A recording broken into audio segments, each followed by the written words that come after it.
Экспертное мнение по делу Альбины Биккиной заслушивали сегодня в Московском суде Казани. Напомним, трагедия произошла в октябре 2017 года на улице Гудованцева. По версии следствия, 30-летняя подсудимая ночью переехала лежащего на дороге человека, после чего скрылась с места происшествия. Защита уверена, что скончался потерпевший в результате наезда совершенно другого автомобиля. У каждой из сторон были свои доводы, и чтобы прояснить обстоятельства дела, суд назначил дополнительную экспертизу, объявив в деле перерыв. Ее результаты и огласили сегодня. Ответили ли эксперты на все вопросы и почему причиной смерти мог быть вообще не наезд, услышала Нафиса Минязова.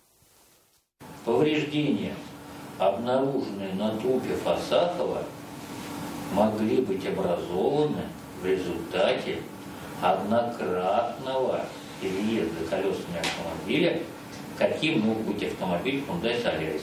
Результаты повторной экспертизы говорят, что по 47-летнему Рамилю Фасахову проехали один раз. То, что это был автомобиль Регины Биккиной, специалисты не утверждают, но и не отрицают этой возможности. В уголовном деле зафиксированы 2 пятна крови на дороге, которые находятся друг от друга на значительном расстоянии. По мнению экспертов, автомобиль проехал по человеку, затем протащил его несколько десятков метров. Именно там и обнаружили тело. Но не установлено, что именно это стало причиной смерти мужчины. В его крови обнаружили очень большую дозу алкоголя, и он мог быть мертв до наезда. Там у него свыше 5 промилле, кажется, в алкогольном опьянении. Данная степень опьянения, концентрация алкоголя, согласно таблицам, соответствует тяжелой степени и может наступить смерть. У гособвинения вопросов к судмедэксперту не было. Регина Биккина не отрицала, что могла проехать по телу. Вопросы были у защиты. Адвоката Владимира Голицына смущал то, что эксперты рассматривали совершенно другой автомобиль вместо машины подсудимой. Мы осматривали машину Биккиной, но так как она была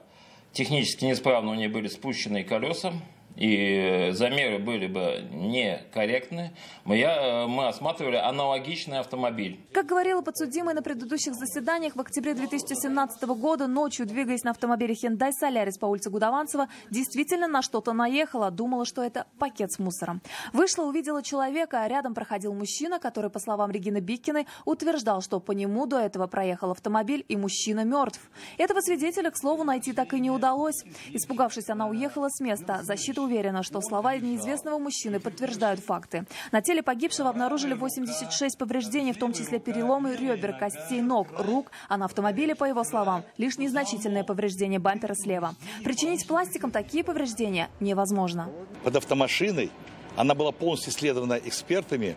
Ни крови, ни одежды потерпевшей. Эксперт только обнаружил один волос кошки. Я считаю, что экспертиза не является в данном случае доказательством ее причастности к данному преступлению. Эту экспертизу суд назначил 14 февраля этого года в надежде прояснить обстоятельства дела и объявил перерыв до получения ее результата. Всего же дело слушается без малого 1,5 года. Какой будет вердикт суда, вероятнее всего, узнаем в конце июня. Сегодня назначили перерыв судебного заседания на 17 июня, где планируют опросить автотехнического эксперта, осмотреть вещественные доказательства и, возможно, перейти к судебным прениям. Нафиса Минязова, Владимир Ларионов, вызов 112.